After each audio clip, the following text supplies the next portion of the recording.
I'd like to call the April 20th meeting of the Citizens Advisory Committee to the Creeks Department to order. If you'd like to take roll call, please.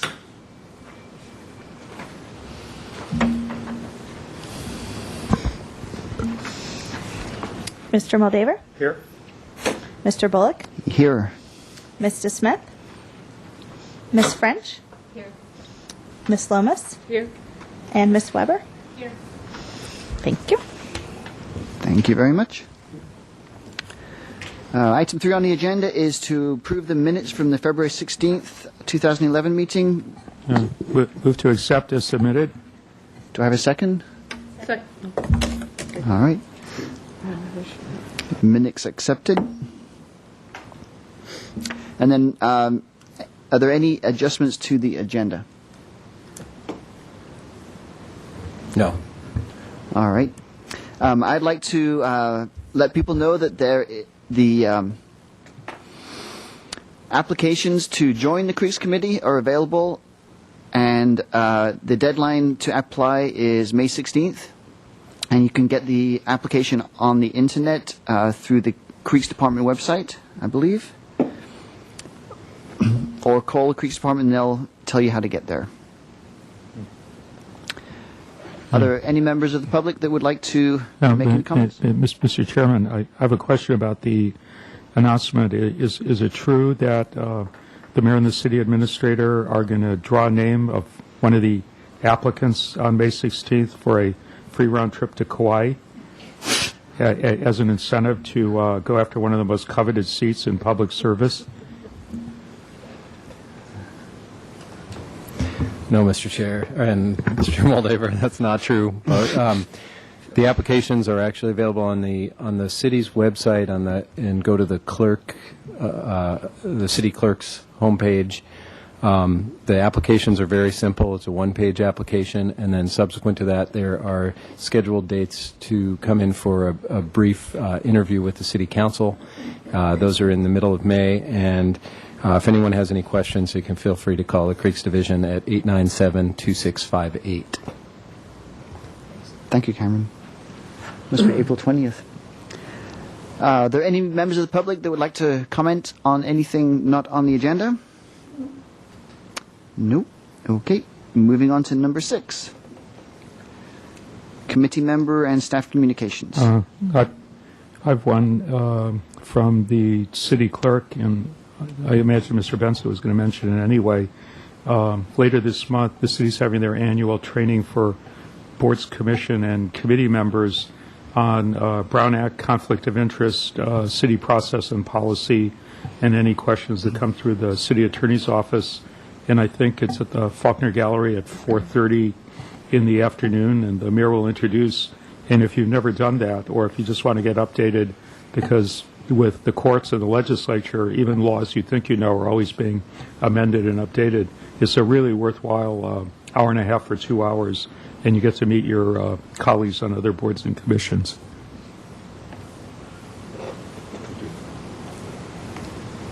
Thank you. Any committee members have any announcements they'd like to make? Nope. Staff communications? Then moving on to number 7, business items. Cameron? Thank you, Mr. Chair. Our first item is a report on the Southern Coastal Santa Barbara Creeks Bioassessment Program, and I'd like to introduce Jeff Brinkman from Ecology Consultants Incorporated. He's going to give us a presentation on the on our bioassessment program. Jeff?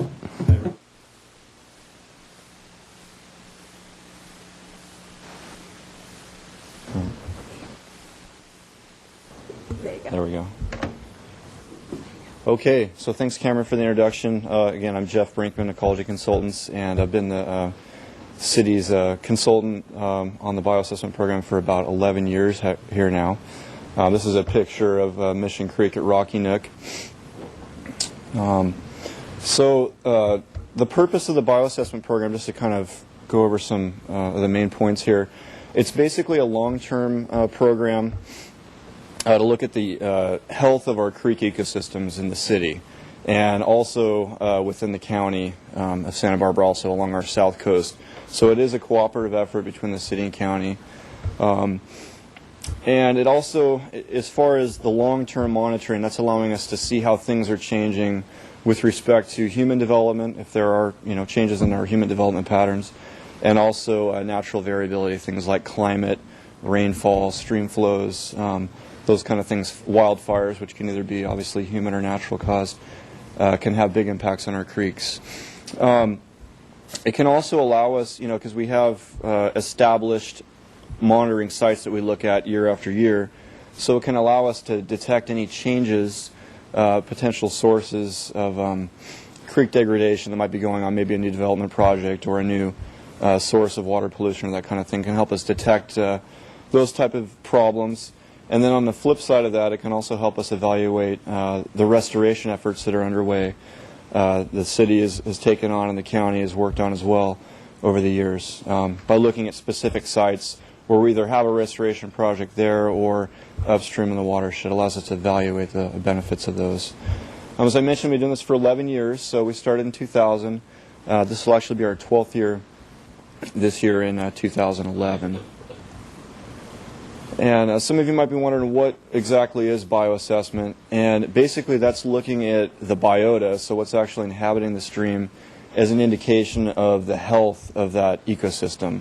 So with our bioassessment program, is most of your wadable streams and rivers, so your smaller streams that aren't big navigable waterways, like the Mississippi River or some of our streams up north, we focus on benthic invertebrates as our indicators. Benthic invertebrates being anything over about 0.5 millimeters, so they are visible to the naked eye. We got some pictures up here up top. We got a stonefly there. That's about the only one you can really see. Some of these things are up to a couple inches long, so they're kind of scary when you see them in your net there when you're doing your survey. And the reason we focus on the benthic invertebrates, they are our most diverse group within the stream community. We can tell a lot by the bugs that inhabit there, whereas like with vertebrates, like say a steelhead trout, there's really only 3 or 4 fish species that inhabit our local creeks. So the presence or absence of one or more makes it more difficult to kind of ascertain the condition of the community. Some invertebrates, like all species, they have different pollution tolerances. Some of them can handle high pollution levels, and you'll find them pretty much everywhere. And then there are also sensitive species that are found only in your pristine, clean water habitats. An advantage also of bioassessment, in addition to the fact that it looks at biota, which is kind of what we're really concerned about, right? How does it affect living things? How do our impacts affect living things? It also provides a long-term indication of the quality or condition of that habitat.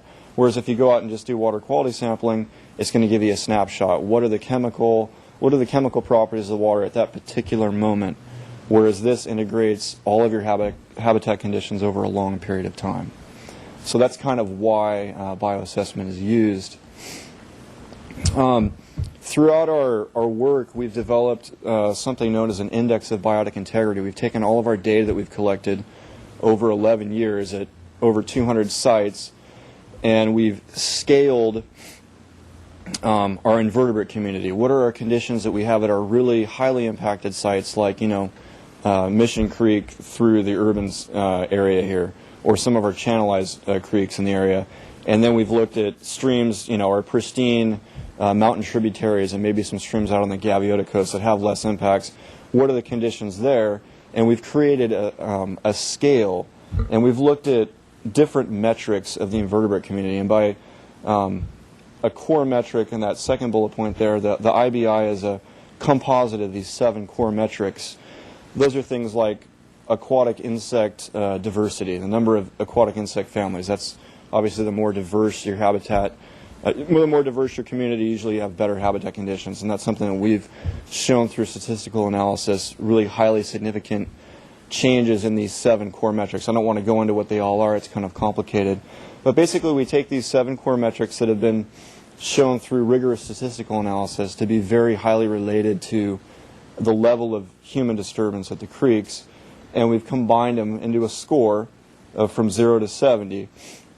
And then through some statistical methods, we have partitioned that score of 0 to 70 into 5 different classifications of biological integrity. So very poor, poor, fair, good, and excellent. So basically what we're doing is we're taking all of this data that we collect in the field and we're combining it down to one kind of easily understood score that we can compare sites, and we can also compare the same site from year to year and see what's going on. This creates a very effective tool in that it combines everything down into one metric and helps us guide our watershed management efforts. We can identify problem sites. We can identify sites where the measures that we've implemented, the restoration efforts, the water quality improvement, the public education, where we've actually seen some improvement. We can see the benefits of that. Bioassessment in developing IBIs is something that's in effect all throughout California, all throughout the nation, and actually throughout the world. And the science of bioassessment is about 150 years old, so it is something that is well established. We have a unique IBI for our study area. It is something that you need to develop regionally because we do have such big differences, from the creeks in Washington to California to, Central America to the East Coast.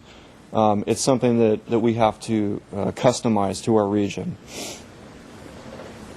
And as I mentioned, we have a really highly significant relationship between our IBI scores and our core metrics, which compose the IBI, and levels of human disturbance. So we've been able to show statistically that this scoring system is very reliable, and it does seem to work very well.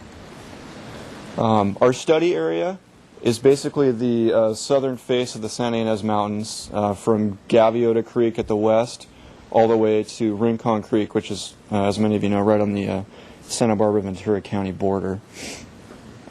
Throughout our 11 years, we looked at 20 different major watersheds, a total of 51 separate study reaches. So these are actual points that we've studied. And there have been 215 surveys done to date. So we do the surveys annually. A lot of these sites we've looked at 8 or 10 times. Some of them we've looked at once or twice. Some of the study reaches that we've established in the city, we have 4 main reaches in Mission Creek. And basically the way that we do it is we start in the lowland area. Usually that's in a developed area because most of our lowlands, as you all know, are developed. So, and we work our way up. They're perennial sites, so we have perennial flow. And then we get up into the tributaries, the mountain tributaries, which are typically in a more pristine condition. So we also have 2 in Sycamore Creek, 4 in Arroyo Burro, and then among others, we have other sites that we'll look at every couple years, and we'll try and look at different, maybe 1 or 2 new sites a year, so we can kind of continue to round out our database and really try and cover all the conditions that are present. So again, we're looking at a full range of conditions from pristine streams, or as pristine as we can have here with virtually no upstream development, to our highly disturbed lowland streams. You got some pictures on the right there. Those are all the top and bottom shots are Mission Creek. We have up at Rocky Nook up top, where we have a nice riparian corridor, excellent stream substrate, boulders, cobble, all that. And then down below we've got Mission Creek at De La Guira, so obviously you can see the human impacts. We've got a building on the left there, a bunch of arundo. Still some nice creek values there, though, a nice natural creek bed and all that, but definitely some impacts. And in the middle there is Gaviota Creek, and that's one of our best examples of a lowland stream that is still in the best available condition, is what we'll say. It's in better condition than most. Beyond the human disturbance, which we've really effectively shown, as I mentioned statistically, the relationships between the aquatic community and human disturbance, we've also seen some interesting patterns with rainfall variability. And what we've seen, if you look on the graph there, it's kind of a complicated graph there, but that shows IBI scores and then by year. And these are 12 sites that we've looked at every single year. And what you see is in 2005, you see a much smaller spread on the IBI scores, and you see them in the lower end of the range. And that happened to, we do our sampling in the spring. That was following our biggest, I think our second biggest rainfall year on record, where we had really high creek flows that really scoured out the stream community and essentially, reset it. So that was basically a huge disturbance, natural disturbance event, and we saw a drop in our IBI scores. And then the following year, we saw a recovery, kind of back up to normal levels. So we can track the natural events as well with this. Another major thing that we've had in the last few years is we've had quite a few major wildfires, as you all know. And this shows IBI score the year before a fire for these sites and also after a fire. And you can see a general trend of dropping IBI score. Some of these where you see more of a flat line, there wasn't much change. There might have been 30 or 40% of the watershed upstream was burned. Where you see the most dramatic drops in our biotic integrity are the top two, which were Mission Creek at Rocky Nook and then also Rattlesnake Creek, where you had 70-80% of the watershed burned. You can see a real significant drop. So it'll be real interesting to see what happens next, this year when we do the sampling, if we have a recovery from those fires, or maybe it might take a few years. So that's just something else that we can track with this program. Another thing that we've looked at, as I mentioned, we've tried to quantify our aquatic community benefits from our creek restoration projects. So we've had some recent projects, the Old Mission Creek at Bonnet Park project, which was completed in 2004, and then Mesa Creek, obviously, which comes into the Arroyo Burro estuary, which was daylighted in 2007. And we do a physical habitat measurement out in the field where we look at 10 different aspects of the creek, like the channel flow, the condition of the riparian corridor, the in-stream substrate, that kind of stuff. And what we've seen is a dramatic increase in those habitat scores. So the physical habitat has improved quite a bit due to these projects. Obviously, you're replanting riparian vegetation, you're stabilizing the creek banks, that kind of thing has shown up. But there hasn't been a measurable change in the IBI scores. So we're not really seeing much change in the aquatic community per se. And that doesn't mean there's obviously no benefit to these projects. There's tremendous benefits. There's riparian habitat benefits. There's public education. There's water quality benefits. But this does show that you still need to look at a watershed approach to restoration to really, if you really want to bring steelhead back to streams where they've been extirpated, you have to deal with fish passage and you have to deal with runoff and that kind of stuff. You can't just go in and just restore 100 meters of the creek. Those are great projects, but we also have to think on a watershed basis. And just to kind of wrap up where we're going with the program, obviously we'd like to continue doing it annually, continue to monitor our established sites, and continue to add a few sites here and there to round out our database. The IBI is something that we've already done twice now. So about every 5 to 10 years, we'll look at that, refine it, and improve it if we can, improve the scoring system. And then this will be the first year that we're going to start doing some work in some of the local estuaries. There have been some invertebrate studies of the local estuaries, but this will be the first year that we've included as part of this program. We're going to look at Mission Creek, Arroyo Burro, and Sycamore Creek estuaries this year. Obviously, those are all the subject of restoration projects, both past and future. And something we'll need to do if we want to start looking. Obviously, we can monitor those and see if there's improvements, but it would also be great to add some reference sites for comparison. So thanks for listening. And any questions, Les or Lee? Thank you for an excellent summary and overview. I think a lot of people in the community who are watching from home are unaware of the commitment to have sound science behind cleaning up our creeks and beaches. And since your company has been doing this for 12 years, what would you say from the current assessment and review with Dr. Murray were the one or two most interesting or surprising findings that you made this time around? I think the fire impacts recently that's been really interesting because we had some wildfires before, but they weren't as severe, and we didn't really see much of a change. in years past. So this year, really, the last 2 years, we've really seen some significant changes. So that would probably, and then the other thing that was really interesting was when we had that big rainfall year. So it's important because it shows that there are natural events, and we have to keep those in mind. We can't just jump to conclusions and say, hey, all the IBR scores are down this year. We must be creating some, there must be some new source of impact. That there are natural things too. So that's one thing that's really, really the long-term nature of the program has allowed us to see these trends over time. Anything else? I have a couple.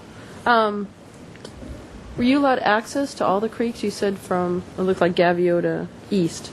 Right. Were you given access to all the creeks, or Yes. pretty much the ones that Matt Stecker also had access to? Right. Yeah. All the sites that we've done, we've gotten permission. Some of them are on private land. Like for example, the county does a reach on Arroyo Hondo, so we get permission there.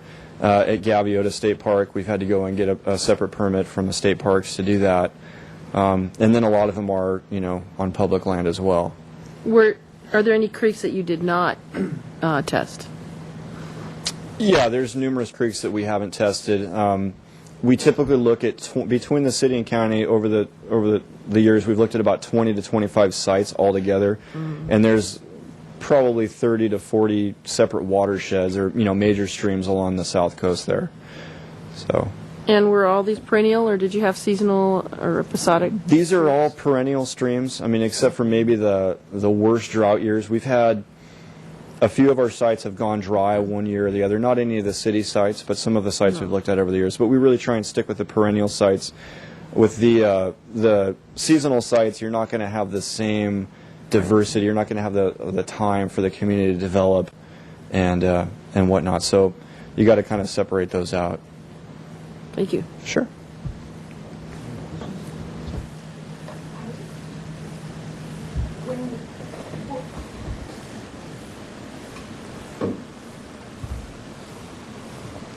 When you mentioned that the fires had an effect on the scores, what was the effect? And then secondly, when you said you recommend a watershed approach, are you speaking literally or figuratively or a little bit of both?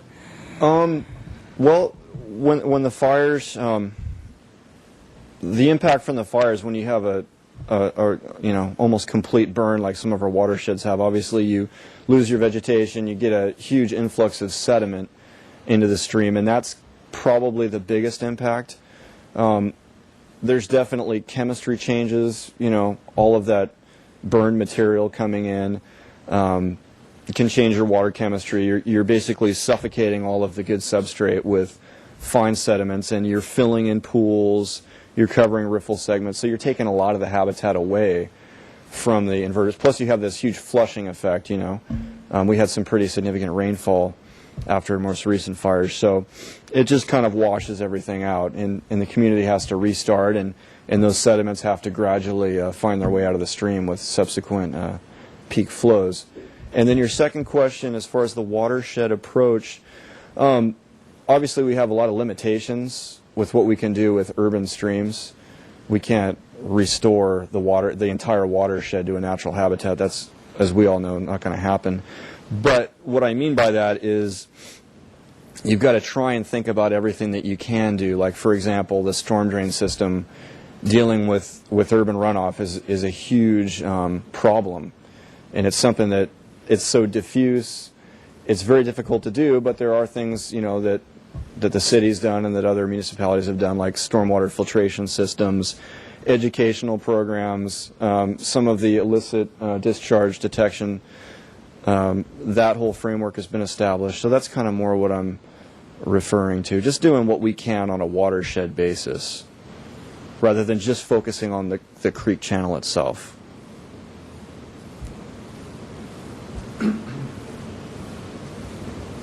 All right, Jeff, thank you. That was very nice. Very Sure. good speech. Thanks. Paul. Okay. Thanks. All right, moving on to the next item is the budget discussion. Cameron?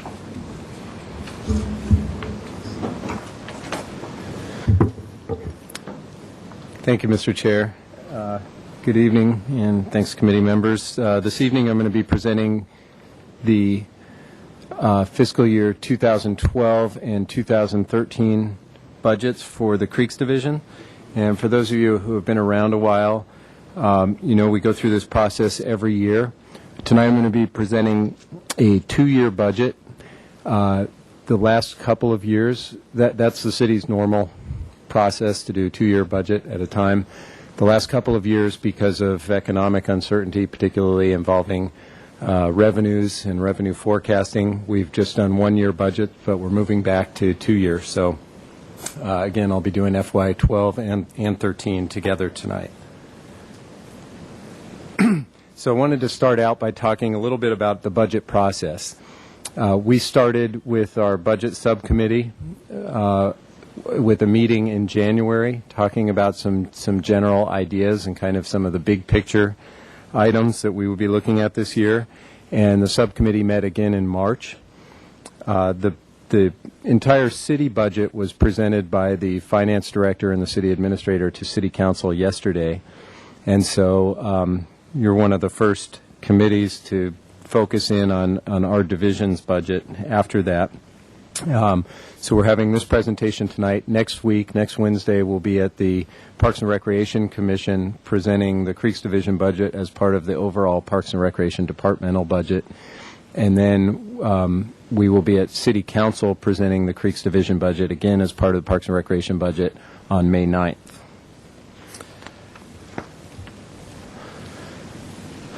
As you all know, most of the funds for the Creeks Division comes from the voter-approved Measure B, which is a 2% hotel bed tax that was enacted in November of 2000.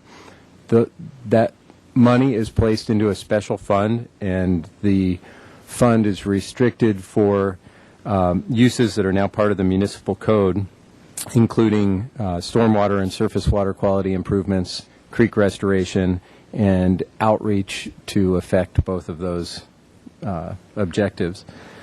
The Creeks Division receives no funding from the city general fund, and a couple of our highest priorities for myself and for the subcommittee is to ensure that the budget is consistent with Measure B and with the Creeks Fund program.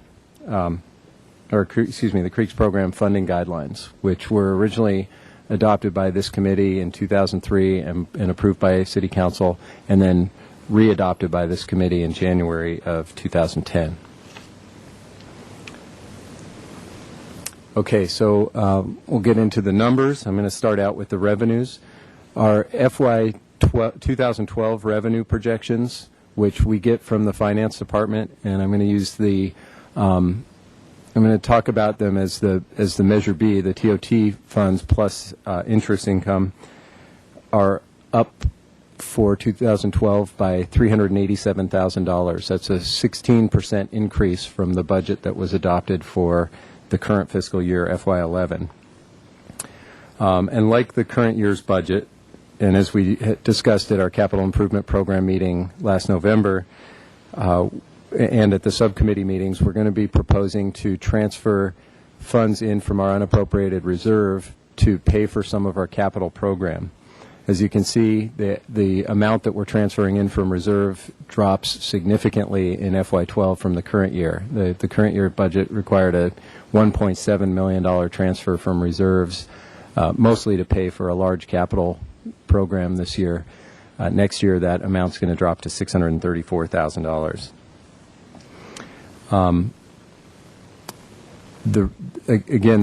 That reserve transfer is to help fund the capital program. It's not going into our operating expenses.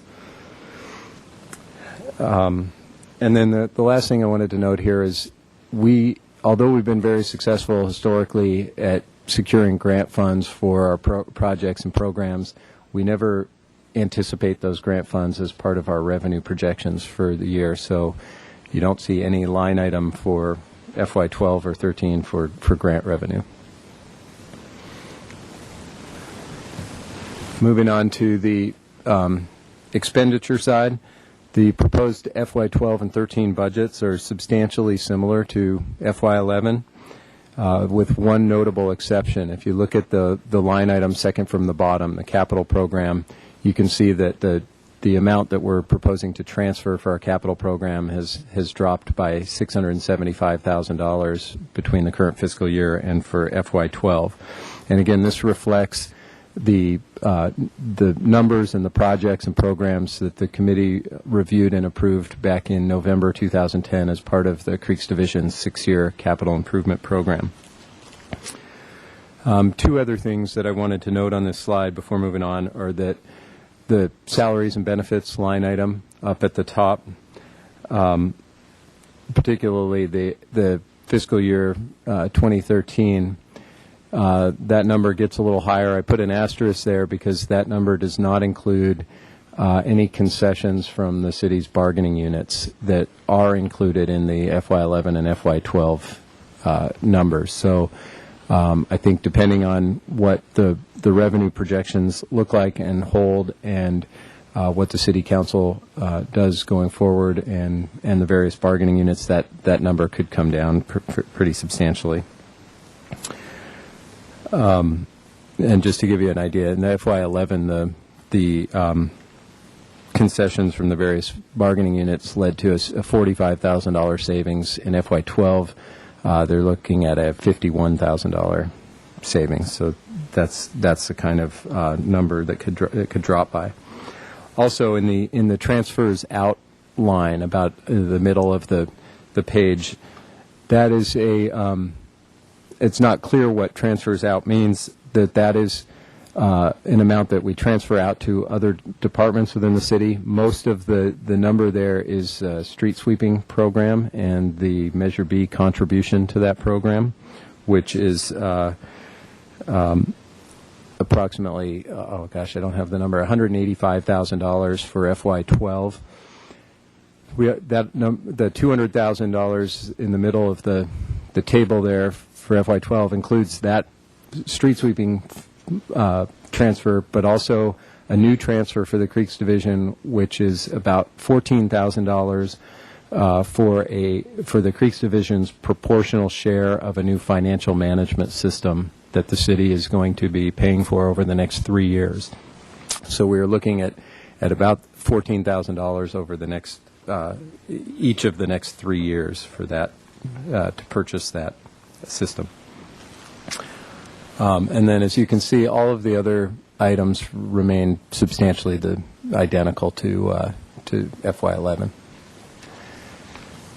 Okay, here's the budget breakdown by the categories we just saw, showing the different categories as a percentage of the overall budget. And as you can see, at 36%, our capital program is our largest single line item and largest portion of our budget, followed by staff salaries and benefits and professional services. And the professional services includes everything from our water quality lab analysis to trash cleanup to capital project maintenance and our outreach and education program efforts. As we've done in the past, I wanted to break the budget down for you by our major program areas. And as you all know, the Creeks Division has 3 main program areas: water quality, creek restoration, and community outreach. And this is how the proposed FY 2012 budget breaks down. One of the things that's interesting about this, and the reason I put that last column without the capital projects, is when each year, depending on what capital projects we've put forward, those percentages can really shift a great deal. And in FY12, we have a lot of money in our capital program is going to creek restoration projects. So that really elevates that percentage when you include the capital projects. But when you just look at our budget without the capital projects, which is to say our operating budget, it breaks out at 50% for water quality, 26% for creek restoration, and 24% community outreach. And I think over the years, the committee has always expressed an interest in maintaining that type of balance with our expenditure and our operating budget. And so we're we're close to right on. I think the committee's recommendation was 50% for water quality, 25% each for creek restoration and community outreach.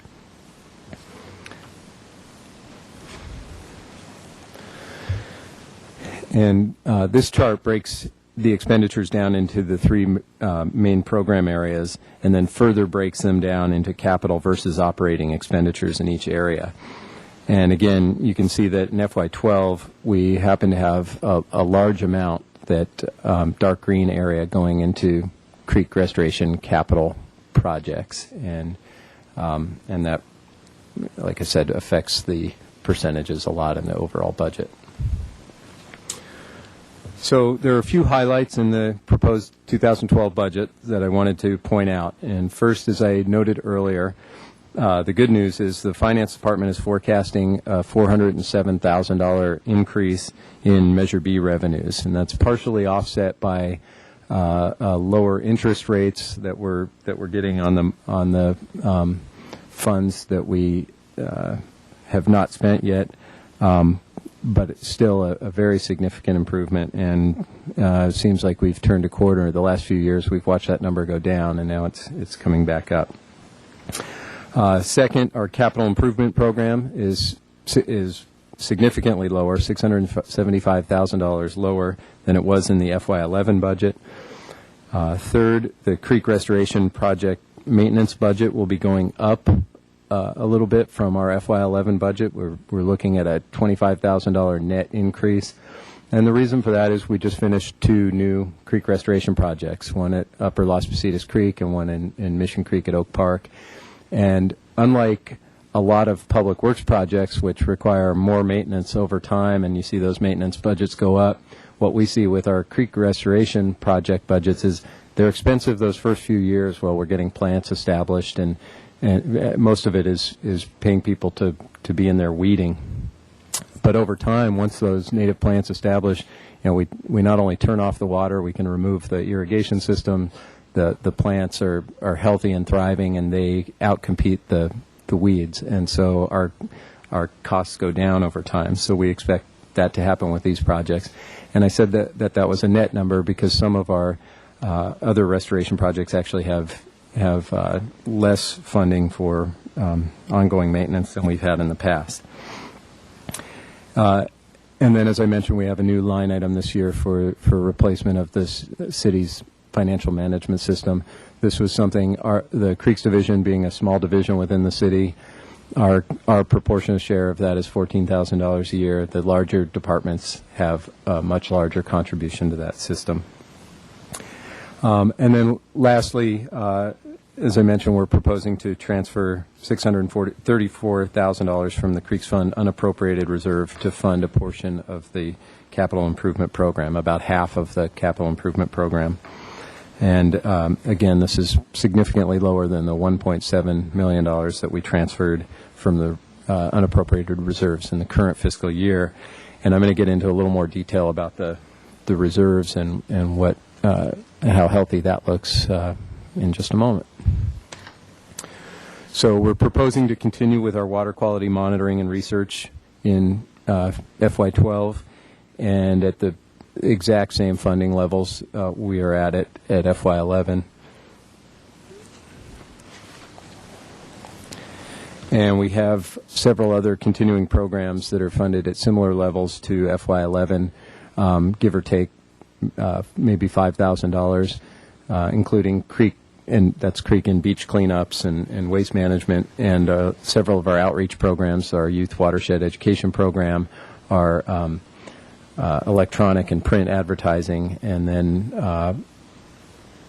city TV and public education efforts that we're doing, dealing with some of the things Mr. Brinkman was talking about in terms of educating people about stormwater quality and runoff pollution prevention. Okay, as I said, our capital program is the largest component and largest line item in our budget, but that's made up of a lot of different projects.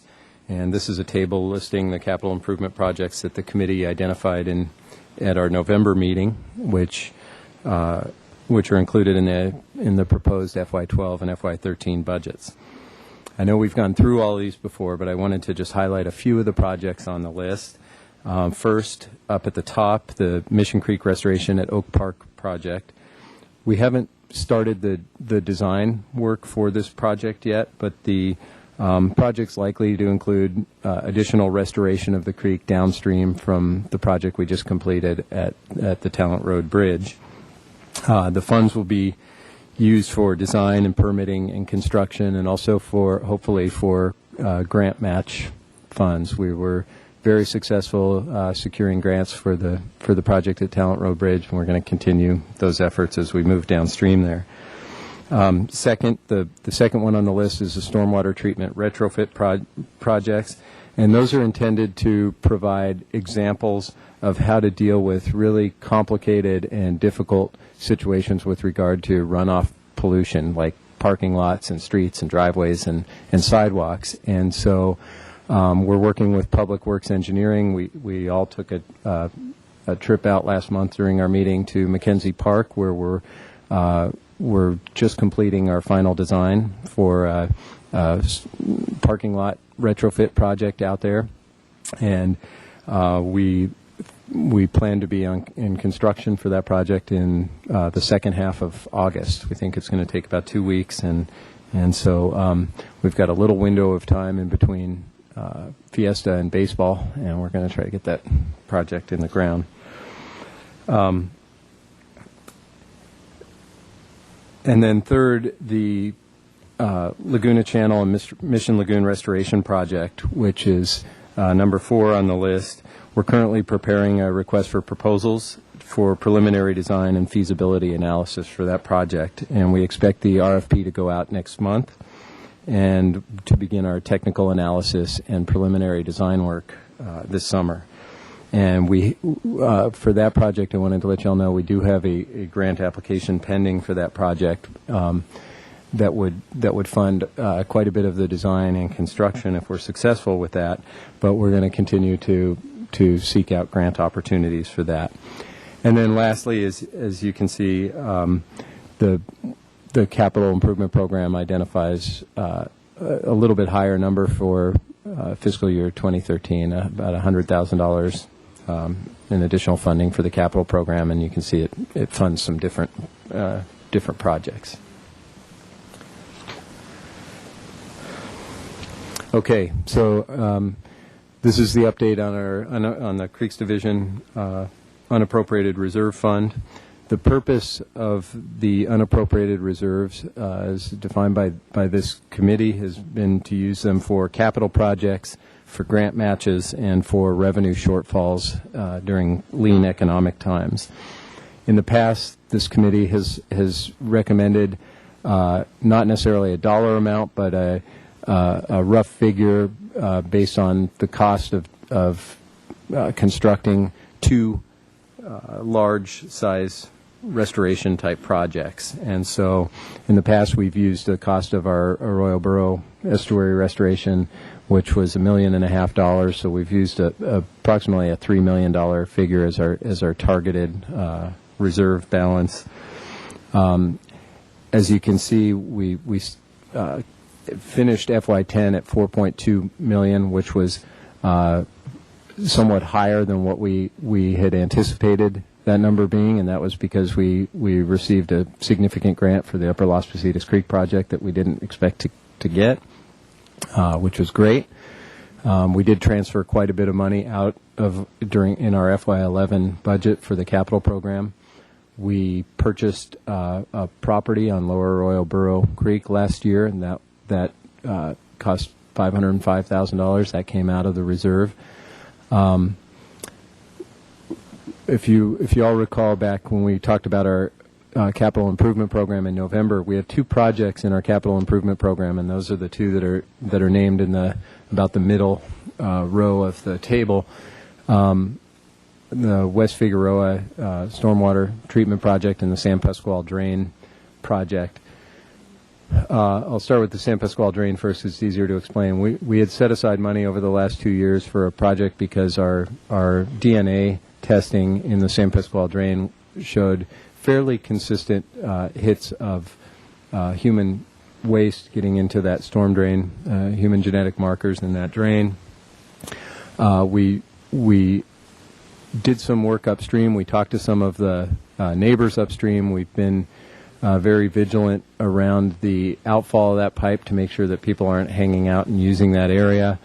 And subsequent testing, the test came back negative. We didn't find any human genetic markers, and so we're thinking that we don't need to move forward with the project there.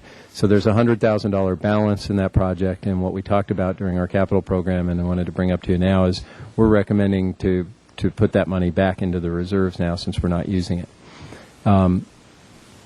Similarly, we have the project over on West Figueroa Street, very similar principles to what we installed in the Upper Las Positas Creek project, but we have a much smaller area. It's almost entirely privately owned. There's 6 different landowners, so we have a project that is likely to be much more expensive, and before we consider moving forward with that project, we want to really examine the results from the Upper Las Positas Creek project. That project has a balance of almost $500,000, the West Figueroa project, and we're not looking at moving forward with that project until at least fiscal year 2014. So we're recommending transferring that money back into the reserve so it can be used for projects that we're moving forward with now. So that's where that money would come from.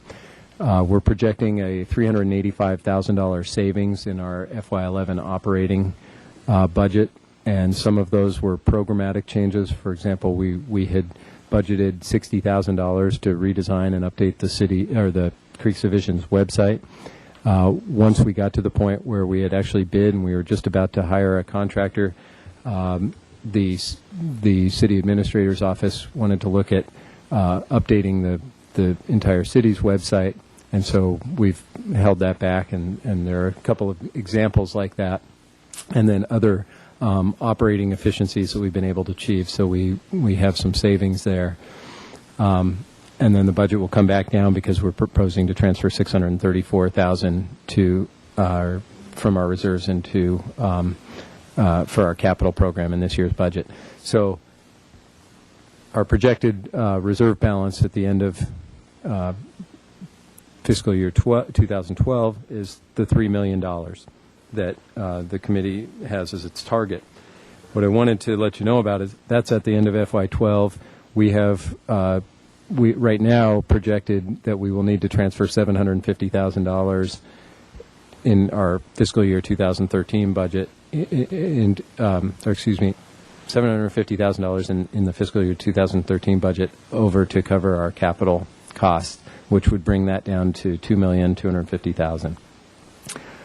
I think given at the subcommittee level, I think it's fair to say that the subcommittee members were comfortable with that and going to that lower number, particularly in light, I think, of the history of us being able to save some of the operating money and transfer it in, so we actually will end up probably higher than that, and with our track record of securing grant funds that end up helping to keep that reserve healthy. So it could go below that number in FY 2013, but it may be close. FY 2011 was another successful grant year for the Creeks Division. We once again received over $1 million in grant funds, and that's just so far this year. We have, as you can see, several large pending grants out there. I think I think 2 of these, the top one and the bottom one, we may find out during this fiscal year whether or not we secured those, but the others we will not find out until either our fiscal year 2012 or 13. But as always, we will continue to actively search for opportunities to leverage the funds that we do have so that we can provide the greatest benefits to this community with the Measure B funds. And with that, I'll conclude the presentation. I'd be happy to answer any questions.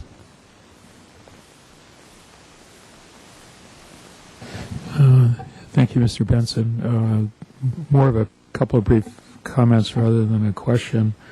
I hope the people at home who are watching can appreciate from the detail of this overview that it's really important in these tough economic times that the creek staff in the budget process has their hands literally on every dollar, and I'm really impressed year after year of how much outside funding you're able to leverage in terms of grants, like 2-to-1, 3-to-1, 4-to-1 basis from nonprofits and agencies and other realms of government.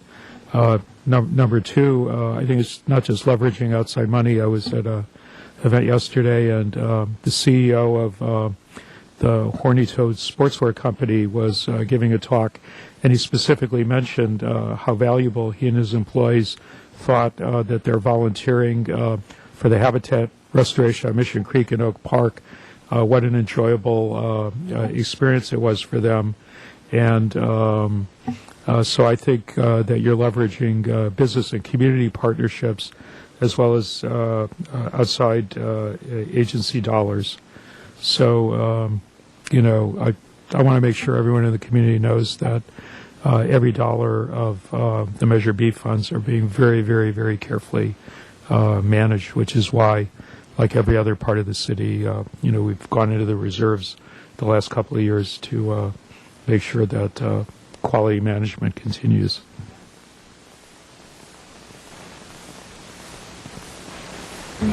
Thank you, Mr. Benson. I do have a question. A lot of my colleagues in the lodging industry are interested in beach cleanup and keeping the beaches looking sparkling and nice.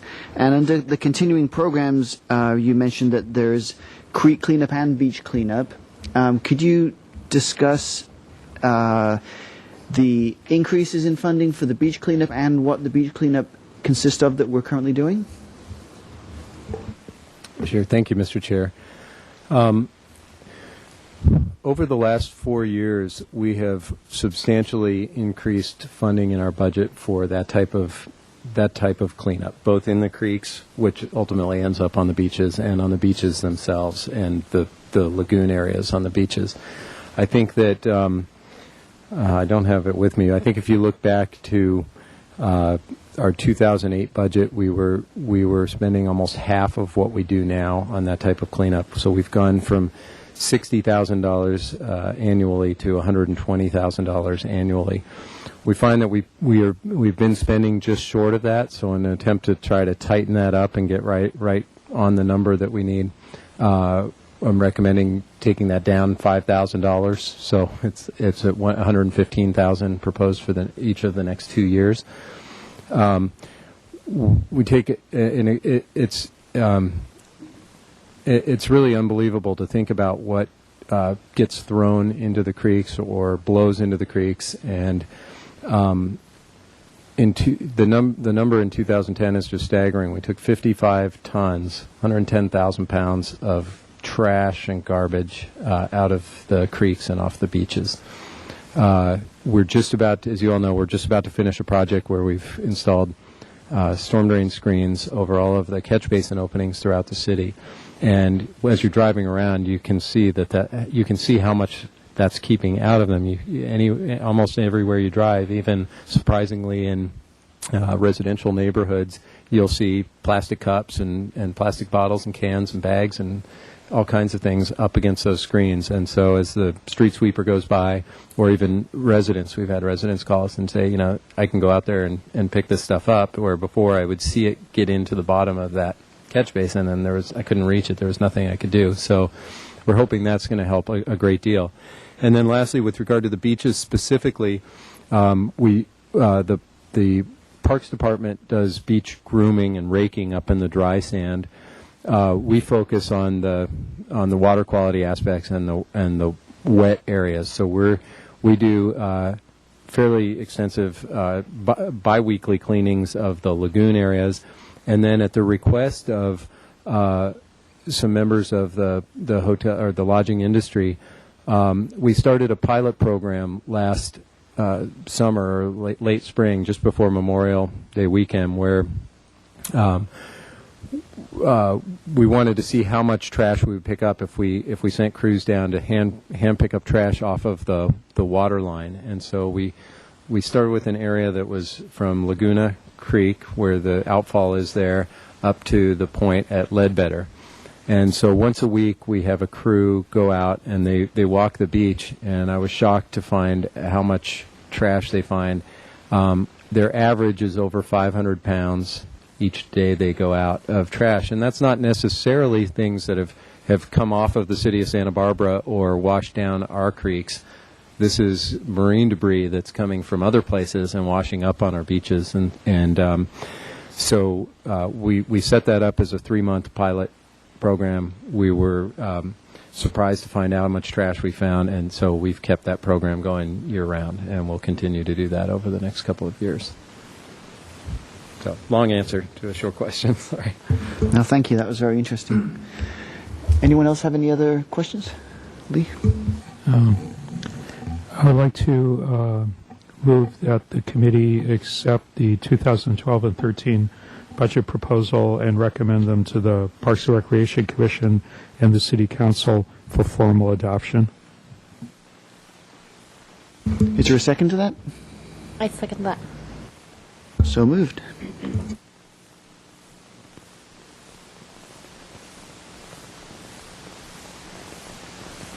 All right, all in favor say aye. Aye. Aye. So the motion passes.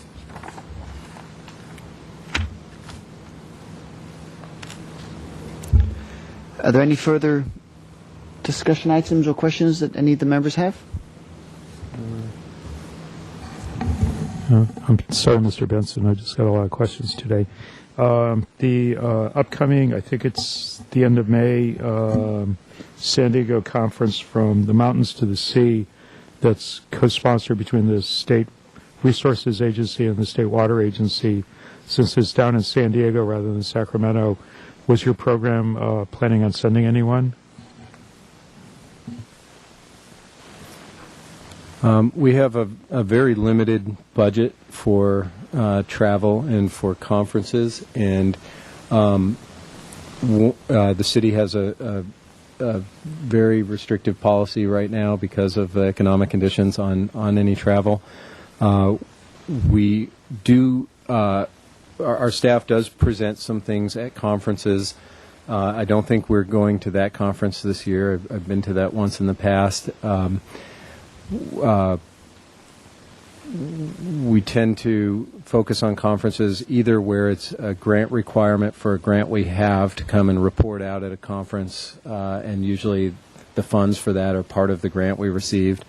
But also, we also go when there's opportunities to learn about potential funding for our current and future projects, and so we look at those things very specifically for those kinds of purposes, and that's the only way we travel to things these days.